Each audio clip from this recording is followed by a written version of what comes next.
G.S.B Seva Mandalacha 69th Ganeshotsav Amyasachi. With us we have Indian former cricketer Shri Sunil Gavaskar Ji. It's always a blessing to come here and take blessings of Ganapati Bappa, Sir. What do you have to say about this? Absolutely. I think, this is something which I've missed for the last few years because I've not been in India during Ganesh Chaturthi.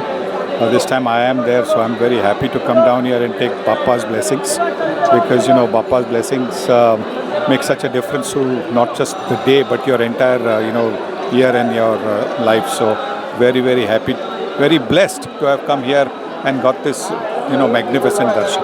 At G.S.B Seva Mandal, it's completely a different setup. How happy are you with the arrangements? Very, very good arrangements. I mean, look at the way.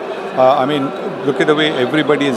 Comes in a nice order. There is peace. There is, there is no dhakka bukki as they call it. Everything, is so smooth, and that's what everybody wants. Sometimes, devotees want to spend maybe 2 more seconds because we can never have enough of Bappa. We always want to have a little more time, and I think that is also looked after. There's no pushing and saying you move like that, and that is the most important thing because you want darshan with to your heart's content, and sometimes even more than that, and that is what you get at GSB. We are always proud of you, sir. Thank you so much. Thank you. Thanks a lot.